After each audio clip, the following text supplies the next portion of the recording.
Welcome back to समग्र wisdom institute classes. यहाँ पे जो है हम आज सीयूईटी की स्पेशल प्रिपरेशन के लिए हम एक प्लेलिस्ट स्टार्ट करने वाले हैं, जिसमें हम क्लास 12th की फर्स्ट बुक की फर्स्ट चैप्टर से लेकर एंड की फिर सेकंड बुक की भी सारी चैप्टर्स हम कवर करने वाले हैं एमसीक्यू वाइज। इससे आपको सीयूईटी प्रिपरेशन में बहुत ज़्यादा हेल्प मिलेगी और ये क्वेश्चंस वही रहने वाले हैं जो कि बार बार रिपीट होते सीयूईटी एग्जामिनेशंस में और मोस्ट इम्पॉर्टेंट हैं। तो यहाँ पे हम अपने आज की वीडियो की शुरुआत करते हैं क्लास 12th की राजनीतिक विज्ञान की पहली बुक है हमारी समकालीन विश्व राजनीति की। पहला चैप्टर आज हम ख़त्म करेंगे, शीत युद्ध का दौर। यहाँ पे अगर मैं आपको एक ओवरव्यू दूँ तो इसमें ये बताया गया है कि जो विश्व है वो दो शक्तियों में बट गया था, सोवियत संघ और अमेरिका। तो यहाँ पे जो है शीत युद्ध चल रहा था। इसका मतलब ये है कि प्रत्यक्ष सामने से डायरेक्ट वार ना करके, हथियार से वार ना करके, अपने विचारों से और अपने जो जीडीपी है, अपना इंफ्रास्ट्रक्चर है, अपने देश की जो सुविधा है, उससे एक दूसरे से क्या है, खुद को आगे दिखाना। तो यहाँ पे जो वार हुए थे या फिर जो युद्ध हुआ था, शीत युद्ध, वो हथियारों से नहीं हुआ बल्कि इस बात से हुआ था कि कौन कितना आगे निकल सकता है डेवलपमेंट के क्षेत्र में। और यहाँ पे जो है इस दौर में जो अमेरिका और सोवियत संघ है, सोवियत संघ जो है उसमें क्या है कि परमाणु बम के हथियारों को लेकर होड़ लगी थी कि कौन कितना अधिक परमाणु बम बना सकता है। तो हम आज के पहले क्वेश्चन की शुरुआत करते हैं। शीत युद्ध शब्द का प्रयोग किस स्थिति के लिए किया गया है? तो यहाँ पे हमारे पास चार ऑप्शन है: प्रत्यक्ष युद्ध, वैचारिक संघर्ष, धार्मिक संघर्ष और क्षेत्रीय युद्ध। प्रत्यक्ष युद्ध का मतलब होता है हथियारों से लड़ाई करना। तो हथियार का किसी भी प्रकार के किसी हथियार का यहाँ पे इस्तेमाल नहीं हुआ था सिवाय बुद्धि के। यहाँ पे दूसरा है वैचारिक संघर्ष, तीसरा आता है हमारा धार्मिक संघर्ष और चौथा आता है हमारा क्षेत्रीय संघर्ष। धार्मिक संघर्ष जैसी कोई चीज़ थी नहीं, क्योंकि दोनों ही जो है ईसाई धर्म को मानने वाले हैं। क्षेत्रीय युद्ध को लेकर कोई भी यहाँ पे लड़ाई नहीं चल रही थी, कोई युद्ध नहीं चल रहा था, क्योंकि कहाँ सोवियत संघ जो है बेसिकली रूस और उसके आसपास के जो देश है उनसे मिलकर बना था, और कहाँ अमेरिका, कैसे ही वो क्षेत्रीय लड़ाई करेंगे। तो यहाँ पे जो संघर्ष हुआ था वो था वैचारिक संघर्ष लेके, क्योंकि अमेरिका जो है वो पूंजीवाद को मानने वाला था और जो सोवियत संघ है वो साम्यवाद को मान रहा था। जो हमारा सेकंड क्वेश्चन है वो है कि शीत युद्ध के दौरान अंतर्राष्ट्रीय राजनीति किस प्रकार की थी? एक ध्रुवीय, द्विध्रुवीय, बहुध्रुवीय और त्रिध्रुवीय। तो इसका आंसर आ जाएगा हमारा द्विध्रुवीय जो है वैसी अंतर्राष्ट्रीय राजनीति बन गई थी। तीसरा क्वेश्चन है शीत युद्ध के दो प्रमुख शक्ति गुट कौन कौन से थे? अभी मैंने आपको वीडियो के स्टार्टिंग में बताया है कि कौन कौन से दो थे। तो एशिया और यूरोप, अमेरिका और चाइना। तीसरा आता है हमारा अमेरिका और सोवियत संघ। चौथा आता है हमारा ब्रिटेन और फ्रांस। तो इसका सही आंसर क्या होगा? अमेरिका और सोवियत संघ। तो चौथा क्वेश्चन है नाटो की स्थापना कब हुई थी? नाटो क्या है? एक मिलिट्री संगठन है जो आज के टाइम पे भी क्या है, प्रासंगिकता है उसकी बनी हुई है। आज के टाइम पे भी वो नाटो ग्रुप एक्टिव है। यहाँ पे जो है नाटो की स्थापना किसने की थी? अमेरिका ने की थी। इसका फुल फॉर्म क्या है? North Atlantic Treaty Organization. तो इसकी स्थापना कब हुई थी ये पूछ रहा है, तो इसका आंसर हो जाएगा सी, 1949 में। वार्सा संधि संगठन की स्थापना कब हुई थी? ए 1949, 1955, सी 1961 या डी 1971। तो इसका आंसर हो जाएगा 1955। अगला हमारे पास क्वेश्चन है, छठा क्वेश्चन, कि शीत युद्ध के समय अमेरिका किस विचारधारा का समर्थक था? हमने वीडियो की स्टार्टिंग में ही बात की है कि अमेरिका किस विचारधारा का समर्थक था, तो सी आंसर हो जाएगा हमारा पूंजीवाद।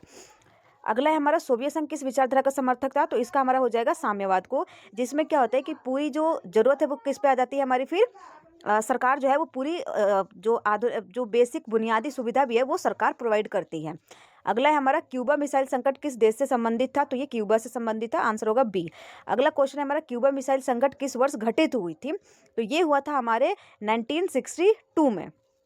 अगला क्वेश्चन आता है हमारे पास, शीत युद्ध के दौरान प्रत्यक्ष युद्ध क्यों नहीं हुआ? तो क्यों नहीं हुआ, तो इसका आंसर ऑप्शन देख लेते हैं। आर्थिक संकट के कारण, संयुक्त राष्ट्र के कारण, परमाणु विनाश के भय से, या फिर सैन्य कमजोरी के कारण। तो यहाँ अगर हम देखें तो आर्थिक संकट के कारण तो ऐसी कोई समस्या तो खैर थी नहीं आर्थिक संकट की, दोनों ही के पास, ना सोवियत संघ के पास ऐसी संकट थी और ना ही अमेरिका के पास। संयुक्त राष्ट्र के कारण, तो संयुक्त राष्ट्र जो है वो शीत युद्ध के समय अपने आप को समेटा हुआ था, यानी कि एकदम चुप होकर पूरा तमाशा देख रहा था और देखिए ज़्यादा हस्तक्षेप नहीं कर रहा था। तीसरा हमारा आंसर हो जाएगा सी, परमाणु विनाश के भय से। अगला 11वां क्वेश्चन देखें तो गुट निरपेक्ष आंदोलन का मुख्य उद्देश्य क्या था? तो इसका मुख्य उद्देश्य था दोनों गुटों से दूरी बनाए रखना। गुट निरपेक्ष क्या है, जब दोनों जो देश है, जब पूरा जो देश है, विश्व है, वो दो ध्रुवीय व्यवस्था में बट गया था, सोवियत संघ और अमेरिका जैसी व्यवस्था में। तब क्या हुआ, भारत और 5 देशों ने मिलकर क्या किया कि गुट निरपेक्ष नाम से जो है एक नीति बनाई, एक संगठन बनाया, जिसका ये मेनली उद्देश्य था कि हम दोनों में से किसी भी देश के साथ नहीं जाएंगे, क्योंकि काफ़ी ऐसे देश है जिनकी ज़रूरत दोनों ही देशों से पूरी होती है।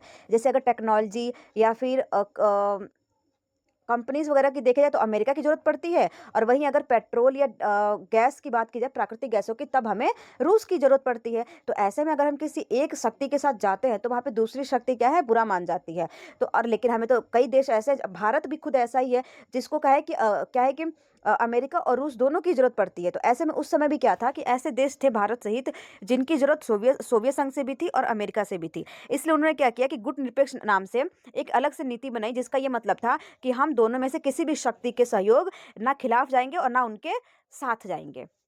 तो यहाँ पे क्या है, गुट निरपेक्ष का उद्देश्य क्या था, दोनों गुटों से दूरी बनाए रखना। अगला क्वेश्चन आता है हमारा, गुट निरपेक्ष आंदोलन के संस्थापक नेताओं में कौन शामिल थे। तो इसके संस्थापक नेताओं में शामिल थे नेहरू, टिटो और नासेर। यहाँ पे जो है हमें इंडोनेशिया, भारत जैसे देशों की जो है 5 देश थे, उनकी जो है एक है कि समझौता देखने को मिलता है। 13वां क्वेश्चन है हमारा, प्रथम गुट निरपेक्ष सम्मेलन कहाँ हुआ था। तो पहला गुट निरपेक्ष सम्मेलन हुआ था, आंसर बी होगा, बेलग्रेड में। 14वां क्वेश्चन है हमारा, बर्लिन दीवार का निर्माण कब किया गया था। तो बर्लिन दीवार का निर्माण किया गया था 1961 में। ये जर्मनी जो है, जर्मनी को 2 भागों में बेसिकली क्या है, एक दीवार बना के 2 भागों में बांट दिया गया था, और उस दीवार का क्या नाम था, बर्लिन, क्योंकि वो बर्लिन नाम की जगह पे ही बनाया गया था। बर्लिन दीवार किस 2 क्षेत्रों के बीच बनी थी। तो ये किसके क्षेत्र में बनी थी, पूर्वी और पश्चिमी जर्मनी के बीच में। अगला क्वेश्चन है हमारा, शीत युद्ध के दौरान हथियारों की दौड़ किस क्षेत्र में थी। तो हमने वीडियो के स्टार्टिंग में ही बात की थी किस क्षेत्र में थी, दोनों सोवियत संघ और अमेरिका को लेकर। तो ये थी हमारी परमाणु हथियार के क्षेत्र में। अगला हमारा, मैड का अर्थ क्या है। तो MAD जो है, इसका अर्थ है पारस्परिक सुनिश्चित विनाश। अगला क्वेश्चन है हमारा, शीत युद्ध के दौरान प्रॉक्स युद्ध का अर्थ क्या था। प्रॉक्स युद्ध यानी कि ऐसे जो देश है जो गुट निरपेक्ष की नीति अपनाकर बैठे लेकिन फिर भी उनमें लड़ाई चल रही है। तो प्रॉक्स जो है वो ये था। तो अब इसमें क्या है, तीसरे देशों में लड़ा गया जो युद्ध था, उसका जो है अर्थ है प्रॉक्स युद्ध। अगला क्वेश्चन है हमारा, कोरिया युद्ध की शीत युद्ध की विशेषता थी। तो ये किस शीत युद्ध की विशेषता थी। तो ये थी प्रॉक्सी युद्ध की। 20वां क्वेश्चन है हमारा, वियतनाम युद्ध जिसका उदाहरण है, किसका उदाहरण है। तो ये आ जाएगा हमारा प्रत्यक्ष युद्ध का, गुट निरपेक्ष युद्ध का, या सी प्रॉक्सी युद्ध का, या फिर डी शांतिपूर्ण युद्ध का। तो युद्ध कोई शांतिपूर्ण होता नहीं है। तो गुट निरपेक्ष युद्ध जो हुआ उसे प्रॉक्सी युद्ध कहा गया। प्रत्यक्ष युद्ध तो ऐसी कोई बात हुई नहीं थी। तो ये थी हमारी प्रॉक्सी युद्ध का। शीत युद्ध के दौरान संयुक्त राष्ट्र की भूमिका कैसी थी। तो कैसी थी, हमने वीडियो के स्टार्टिंग में ही बात की, कैसी थी, ये सीमित थी। सी आंसर हो जाएगा हमारा। अगला क्वेश्चन है, 22वां क्वेश्चन है, शीत युद्ध के दौरान अमेरिका द्वारा अपनाई गई नीति क्या थी। तो ये थी हमारी अलगाव की नीति, नियंत्रण की नीति, माफ कीजिए, इसका क्या आंसर हो जाएगा, नियंत्रण की नीति का। 23वां क्वेश्चन है हमारा, मार्शल योजना किससे संबंधित थी। तो ये हमारी संबंधित थी, ऑप्शन सी हो जाएगा, यूरोप का पुनर्निर्माण से। 24वां क्वेश्चन है हमारा, शीत युद्ध के दौरान विश्व में शक्ति संतुलन किस पर आधारित था। तो ऑप्शन सुन लेते हैं, सैन्य गठबंधन, परमाणु हथियार, आर्थिक सहायता या सांस्कृतिक प्रभाव। तो इसका आंसर हो जाएगा परमाणु हथियार। 25वां क्वेश्चन है हमारा, शीत युद्ध के दौरान भारत ने कौन सी नीति अपनाई थी। तो ये जो है भारत ने, यहाँ पे हमारे पास ऑप्शन है ए नाटो समर्थक, बी वार्सा समर्थक, सी गुट निरपेक्षता, या डी साम्यवाद। तो यहाँ देखिए अगर हम, तो नाटो समर्थक वही पूंजीवाद वाले आ जाएंगे, अमेरिका के जो अमेरिका खेमे में थे। तो ये हमारा होगा नहीं। बी क्या आ जाएगा, वार्सा समर्थक। तो वार्सा समर्थक होगा नहीं, क्योंकि वार्सा पैक्ट जो है, वार्सा संधि कह लो, ये रूस के सोवियत संघ की थी। डी है हमारा साम्यवाद, तो ये भी सोवियत संघ का था। तो क्या आ जाएगा हमारा, गुट निरपेक्षता, सी ऑप्शन आ जाएगा। अगला है हमारा, सोवियत संघ का विघटन किस वर्ष हुआ। तो सोवियत संघ का विघटन कब हो गया था। तो 1991 में हुआ था। शीत युद्ध के अंत का मुख्य कारण क्या माना जाता है। तो इसका आंसर हो जाएगा सी, सोवियत संघ का विघटन। इसी के साथ क्या है, शीत युद्ध का अंत हो गया, क्योंकि अब क्या है, सिर्फ एक शक्ति बच गई थी, अमेरिका। अगला क्वेश्चन है, शीत युद्ध का प्रभाव किस क्षेत्र पे नहीं पड़ा। तो किस पे नहीं पड़ा। तो ये हमारा हो जाएगा ए है हमारे पास ऑप्शन राजनीति, बी है अर्थव्यवस्था, सी है संस्कृति, या डी है भूगोल। तो इसका आंसर हो जाएगा डी, भूगोल पे, क्योंकि ये एकदम सामने डायरेक्टली क्या है, हथियार से नहीं लड़ रहे थे। अगला क्वेश्चन है, शीत युद्ध के बाद विश्व व्यवस्था कैसी बनी। तो शीत युद्ध के बाद विश्व व्यवस्था कैसी बनी। तो द्विध्रुवीय, बहुध्रुवीय, एक ध्रुवीय, या त्रिध्रुवीय। तो इसका आंसर हो जाएगा सी, एक ध्रुवीय। 30वां और आखिरी आज का क्वेश्चन हमारा है, शीत युद्ध के दौरान मुख्य किस अवधि से संबंधित है। तो यहाँ पे जो है शीत युद्ध का दौर जो है वो अमेरिका और सोवियत संघ के बीच जो शीत युद्ध लड़ा गया तो वो संबंधित है 1949 से 1991 तक। 1945 में क्या हुआ कि ये शक्तियाँ जो है आपस में द्वितीय विश्व युद्ध हुआ, ख़त्म हुआ 1945 तक। इसी में क्या हुआ कि जब अमेरिका ने जापान पे बम गिरा दिया, इसके बाद क्या है, अमेरिका की एक है कि खुद को पावरफुल दिखाना चाहता था पूरे विश्व में। इस वजह से क्या है, उसने बम भी ऐसे ही कहा जाता है कि परमाणु हथियार किस लिए वहाँ पे इस्तेमाल किए गए थे, ताकि अमेरिका जो है वो अपनी शक्ति पूरे विश्व को दिखा सके।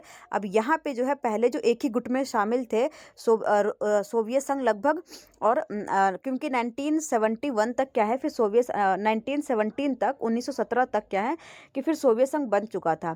तो ऐसे में क्या है कि सोवियत संघ ही कह सकते हैं हम। तो सोवियत संघ और अमेरिका जो दोनों ही एक ही गुट में शामिल थे, उनका फिर क्या है अलगाव हो गया और उनके बीच फिर एक कंपटीशन बढ़ गई थी।